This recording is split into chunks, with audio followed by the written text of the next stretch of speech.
Hey everyone, as you know, I am out here just trying new things out. And today I wanted to share a little bit about a reflection I've been having. And yesterday I spent all day with Darshan, who's my son. He's 8 years old. And we went to the Museum of Science and we watched uh, the Great Bear Rainforest, which is about this beautiful and increasingly and decreasing, no, this beautiful ecosystem uh, in the west coast of Canada where the spirit bear lives.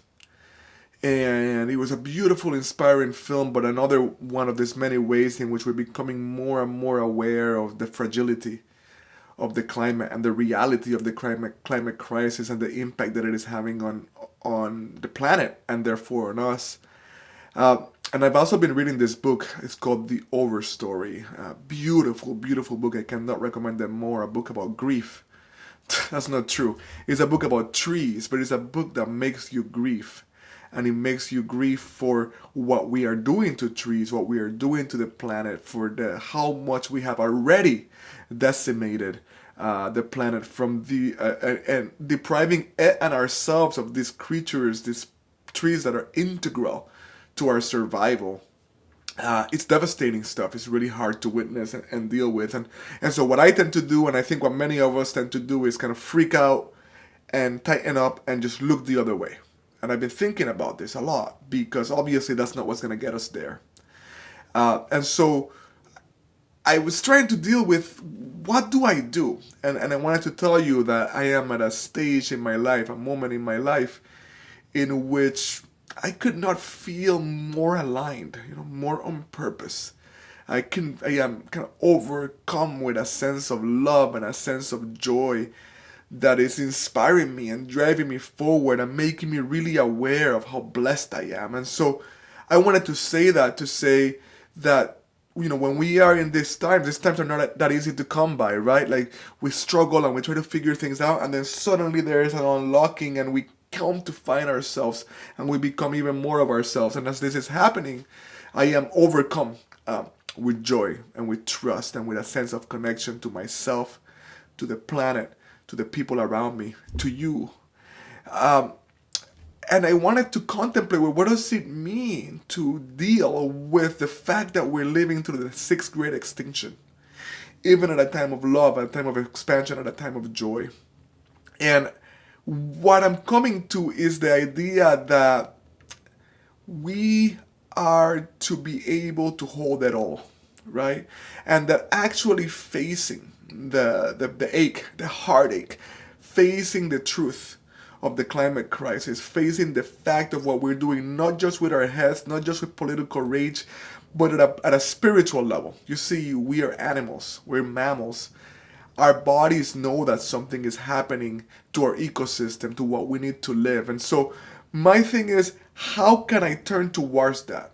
How can I face that? And a way to face that is by understanding that grief, right? Grief is the other side of love.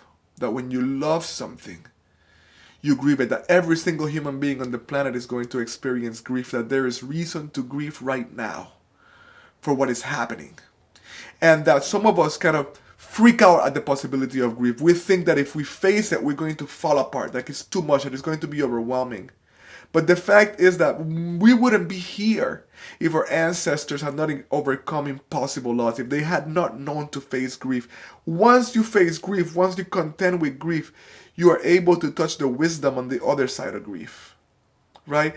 And so grief is something that can be done and should be done partially alone, of course, kind of facing your own heart and facing your own self, but also with others. And so our ancestors also had rituals for grief. So I'm curious as to what it would mean to hold each other, to be with each other as we allow the tears to well up, right? As we allow the despair to well up, as we allow the rage to well up. What can we do to establish rituals where we can be together and face the heartache of what our species is doing to this planet? And The question and the proposal is that something will happen on the other side of that. That somehow by facing it in our body and our hearts, we will have a different agility, right? A different ability to turn towards it, to face it, to take action. And look, the fact is that things are happening and are bound to happen right now that we will not, we can't undo. We cannot undo. And so the other side of this is, how do we become ancestors in training? How do we begin to prepare, right? The gift that we're going to give our descendants so that they can live in a planet that is falling apart. So they can live in an ecosystem where the climate is no longer dependable, right? What are our descendants going to need to face the incredible heartache, right? The incredible suffering that is likely to come our way. So it's a two-tiered approach. It's an approach to say, let's take action, right? The fact is that not the Green New Deal, that's just for starters, right? We need to completely turn our economy on its head. We need to do what we did during the Second War, where the entire national economy was all focused on one thing. In that case, war. In this case, it's retrofitting, reimagining our economy, retrofitting everything, right? So that we can become less of a plague on this planet. So we can take action that way, right? But it all demands a kind of spiritual coming together that includes the facing of this heartache. The magic of this is that we need to come together anyway, right? And so there's actually a joy and a sense of belonging in the effort to tend to their spiritual need, right? To the inside heartfelt need that we all have. And so there's actually a joy embedded in that coming together to grieve. There is a courage embedded for you and for me, if life is going well, if life is beautiful, to take that medicine forward and face what is actually happening. I'm going to close by speaking a little bit about prayer. And I'm not going to preach any kind of particular faith, right? But the fact is that many of us have lost touch with prayer. Some of us don't believe. And some of us are just kind of so much into this spiritual but not religious vibe that we almost don't have anything that we can pray to but our ancestors. They knew how to pray. Our ancestors knew how to interact with the ineffable, right?